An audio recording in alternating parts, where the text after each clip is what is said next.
It's an Eastern Conference GOJHL clash as the Cambridge RedHawks host the Brantford Titans at the historic Galt Arena Gardens. Let's get into the Family Day action. In the opening period, Tyler Chrysostomo backhands it over to Ethan Sabo, who comes in alone on goal, but Brandon Balsar turns his shot aside with the shaft of the stick. Midway through the period, Luke Blankhorn lays out the Titan skater behind the goal. Just over 2 minutes later, Weston Cameron steals and fires, and his shot rings the crossbar. Shortly after, Colin Crowley steals, works into the slot, and he hits the iron.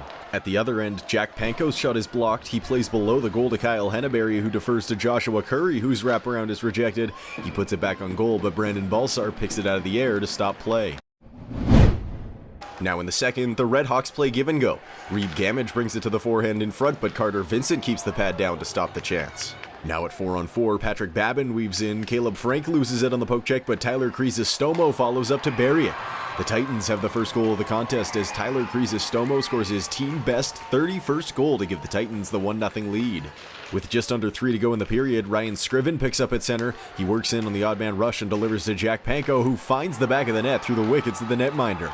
The visitors are up a pair. It's 2-0. With time winding down in the second, Seth Hugen bulldozes the Titans player on the forecheck. Just before the buzzer, Brandon Balsar turns aside the point shot, and the referees stop play as a scrum breaks out in the corner. Into the third, Caleb Frank evades the check and enters the zone. He goes cross-ice to Quinton Kim LeMay, who redirects on the backhand, but Brandon Balsar kicks out the pad and swipes it away with the stick. With just under 13 to play, Reed Gamage receives at the goal line. He 360s and finds Jake Skuta in front, but Carter Vincent comes across to stop him. Past the halfway mark of the period, Seth Hugen picks up in his own end. He works through 3 Brantford defenders, finding space to snipe it far side. The RedHawks have life as Hugen brings them back within a goal. It's 2-1. On the power play with just under 4 minutes left in regulation, Reed Gamage receives at the wing. He toe drags, works in, and flicks it over the shoulder.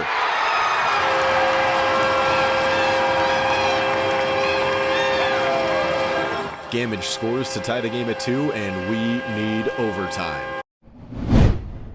In the extra frame, Jack Panko cycles it up high to Patrick Babin. He finds Ethan Sabo on the faceoff dot, who puts this one to bed.